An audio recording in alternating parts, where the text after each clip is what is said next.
Okay, so if you are classically trained, you know all about warming up, or you are unsure about warming up, then you don't know what you don't know, right? So I'm going to give you some advice and some things to do for warming up. First of all, why do we warm up?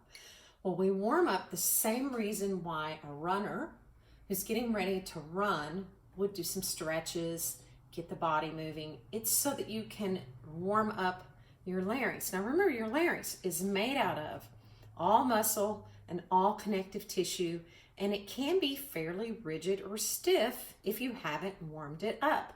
So then trying to sing a set or trying to sing something usually is not super helpful because it takes the voice a while to get to the place where it's easier to sing. And when it's not easier to sing, what do? You push, you sing too loud, or you begin to strain, or you squeeze the vocal folds together. And those are all things that can be disastrous for a singer and can cause some damage to the folds. The folds are like about the size of a dime or a nickel, depending on if you're a small woman or a large man. And they're very thin. And so when we do things that hurt them or damage them or cause them to be swollen, then it takes quite a while to recover from that. So why push it? Why do that? So let's talk about warming up. And you're going to warm up because singing is athletic. And especially if it's done correctly, it should feel and be athletic. And no great world-class athlete would do anything without warming up.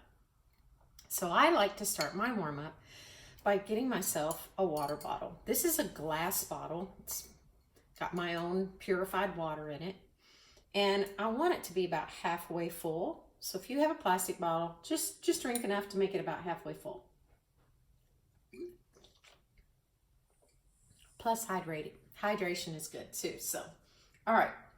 Now I'm going to phonate in this straw.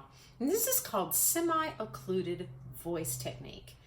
And why it's semi-occluded is because when I sing, there's nothing impeding the air. Not a thing. It is just flowing out of me in a very high velocity.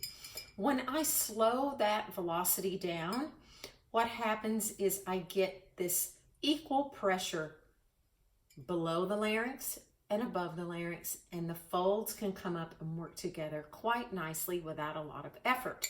And I want that to happen. I don't want to create a lot of effort for myself when I'm warming up. So I'm going to start with my straw.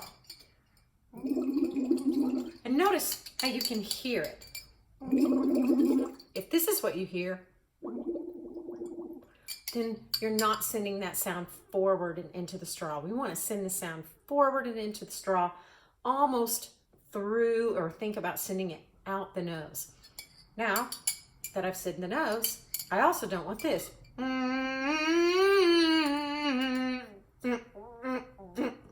That's totally out my nose. We don't want that either. We want bubbles and we want phonation, sound. And sometimes I'd like to just start by doing some simple sirens. Sirens are great because they stretch out my folds. I can get good stretch in them because as I sing higher, the folds begin to stretch. When I sing lower, they're short. Higher, longer. So I'm giving them a good stretch. It's kind of like touching your toes. Yeah. So here we go.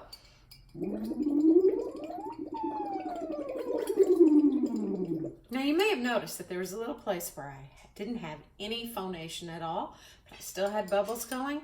It's because I didn't quite get enough of those folds together. Instead of being able to vibrate, they just released air. So I want to fix that. And I want to fix that by increasing my velocity a little bit as I head up. So here we go.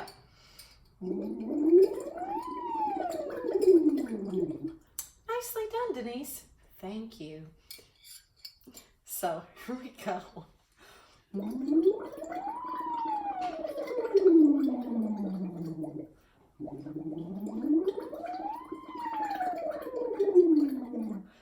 I want to do that 3, 4, 5 times. Then I might put my straw down in my bottle, and I might do this.